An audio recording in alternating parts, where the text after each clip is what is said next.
Yopougon, dans la ville d'Abidjan, plus grande commune de la Côte d'Ivoire avec 1 million d'habitants. Yopougon la joie a-t-on coutume de l'appeler.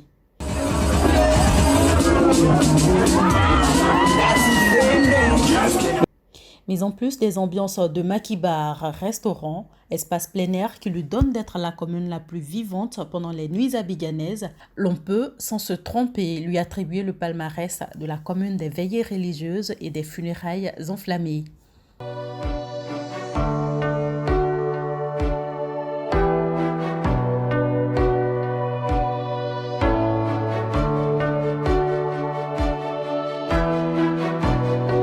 Deux sites, la place CPI en quartier de Sikoji et la place Figayo à Ouassakara, sont des espaces emblématiques presque funéraires dans cette commune aux sonorités diverses.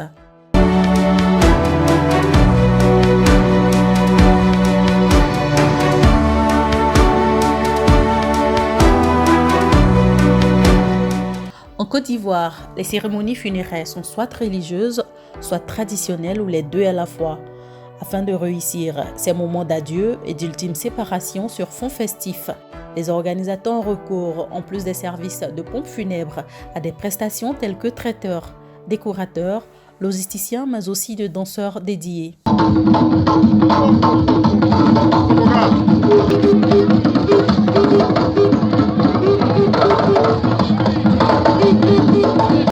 Et en matière de danse, lors de funérailles BT, un nom bien connu du milieu, dans la commune de Yopougon, les bébés jolis, qui, depuis Azito, leur quartier de résidence, planifient et préparent des prestations. Lui, c'est mon fils. L'état civil s'appelle Seripa Nalougou Franck, mais son nom artistique, c'est Youfaze. Il a toutes les faces du monde. Lui, c'est Loba, état civil Loba. Nalougou Ange. Mais son nom artistique, c'est Épervier. C'est un nom.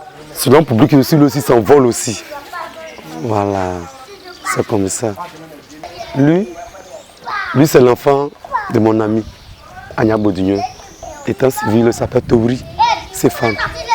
Mais son nom artistique, c'est Ricassé. Parce que c'est casse-casse en dansant. Youfazer, Épervier et Ricassé, sous la responsabilité de Julien Grody, forment cette troupe de danseurs traditionnels passionnés.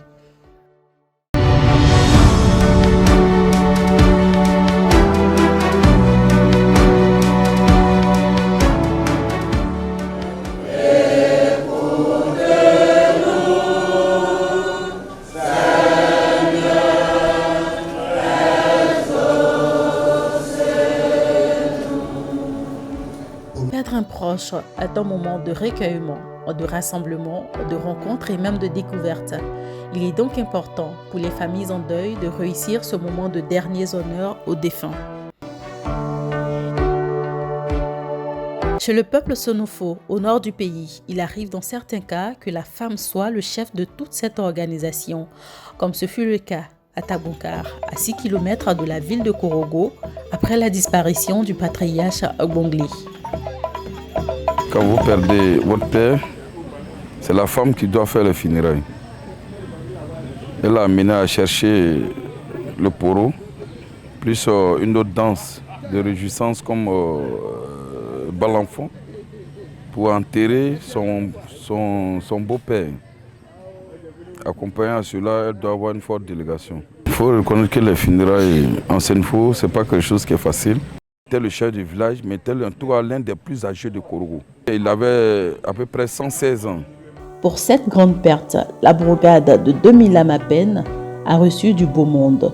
Des invités en nombre, mais aussi en qualité, venus de tout le pays apporter soutien et compassion. Je ne suis jamais arrivé chez moi-même d'abord, parce que quand on me dit de partir au village, j'ai dit bof, quoi foutre. Mais voilà que j'ai un ami qui a perdu son papa et puis je viens, je vois les masses. Il y a les danses par-ci, par-là. Donc franchement, le séjour, c'est bien, à part la fatigue, mais on passe franchement de bons moments. Des célébrations avec parade de masques, danse traditionnelle et femmes à la tâche ont fait les échos de funérailles à la manière de Sonofo pendant 5 jours. Un initié a besoin d'être enterré avec tous les max. Le premier jour, c'était les masses les plus mauvais. C'est-à-dire où les femmes ne doivent même pas voir du tout. Il y a un qu'on a dit le Krum là qui a dansé dans le feu. Il a dansé dans le feu tardivement. Quand il danse, il traque les sorciers.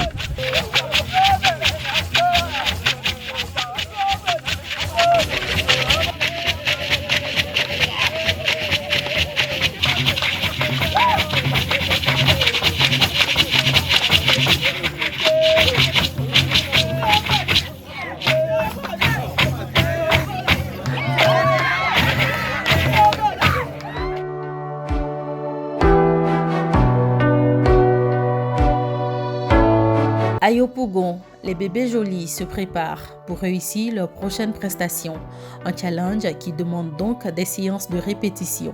Tous les détails comptent et il leur faut en plus être à la fois attentif et endurant.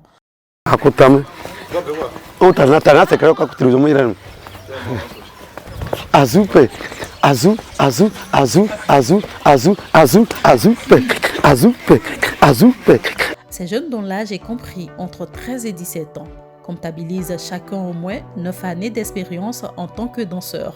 Expérience grâce à laquelle ils peuvent se vanter de leur odyssée entre villes et villages et parfois même au-delà des frontières du pays. 200 km plus loin, les cérémonies d'adieu portent cette fois des colorations propres au peuple agni. On annonce le décès et comme nous sommes actuellement dans le monde moderne, on dépose le corps à la morgue. On fixe un jour, le jour de la levée. Après la levée, on vient à la maison. Et quand on arrive à la maison, il y a les nouvelles qu'on demande. On demande des nouvelles à ceux ou celles qui sont partis prendre le corps à la morgue pour venir. On leur dépose une bouteille de gin, de donner la nouvelle. Voilà. Et puis, on permet à chacun d'aller se préparer pour venir à la veillée. Soutenu et accompagné par les autorités traditionnelles et politiques, épaulé par des amis et collègues, depuis le lieu du décès jusqu'au cimetière, le deuil, comme vécu par les Brédous, s'est fait selon la tradition et le christianisme. Nous sommes là pour le soutenir. Nous allons faire des prières pour accompagner le défunt et surtout soutenir notre directeur général. On a profité pour voir la ville, mais ce qui nous a le plus frappé, c'est la propreté de la ville. On a trouvé une ville vraiment très propre. Pour tout ce que papa a fait, pour tout ce qu'il a fait de son vivant, pour tout ce qu'il a apporté à l'humanité, c'est-à-dire qu'à la commune même d'Abengourou, enseignant à la retraite, pour tous les cadres qu'il a pu former, la prière que je formule, c'est que Dieu l'accueille dans son paradis.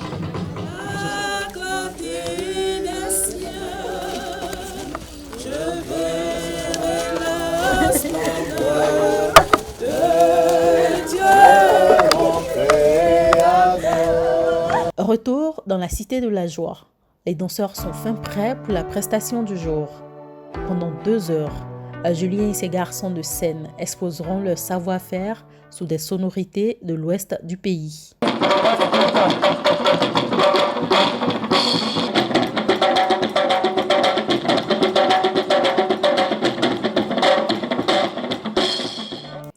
La durée et l'intensité des prestations sont souvent motivées par le poids du cachet négocié.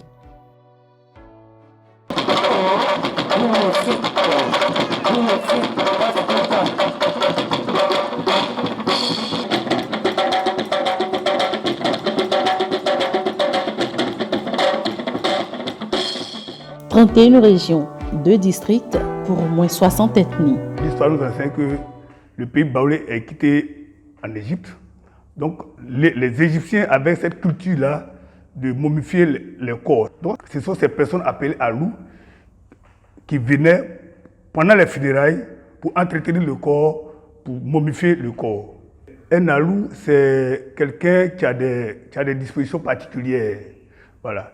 À l'instar un peu des féticheurs, il a cette capacité de communiquer avec le monde invisible. Quand un roi venait à mourir en pays Akan, là c'est très sérieux. Là, on fait appel aux alous. Et là, quand ils arrivent, ils ont une mission très spéciale. Et ces anneaux-là sont chargés d'entretenir le corps, de momifier le corps pour ne pas que le corps rentre en putréfaction. Un pays est brillé quand il y a un décès. Si c'est un garçon qui meurt, après l'enterrement, les guerriers doivent sortir. Les guerriers de la catégorie. Dans une génération, il y a 4 catégories. Il y a la première catégorie qui s'appelle Géou. Il y a les Dongba, il y a les Agban et il y a les Asugo. On prépare le guerrier, on le maquille, on lui donne la puissance pour pouvoir sortir. Les guerriers, on les choisit pour être un enfant sain, un enfant intelligent, un enfant respecté, un joli garçon. S'il y a une femme, il n'y a pas de sortie. Il n'y a pas de sortie des guerriers, parce que c'est une femme, elle est femme. Elle ne peut qu'accompagner les garçons.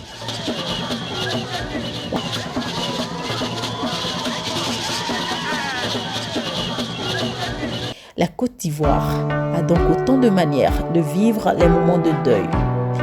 Et entre larmes et déchirements, les funérailles sont des occasions, des déploiements laissant entrevoir une richesse unique à travers la beauté d'un patrimoine multiculturel.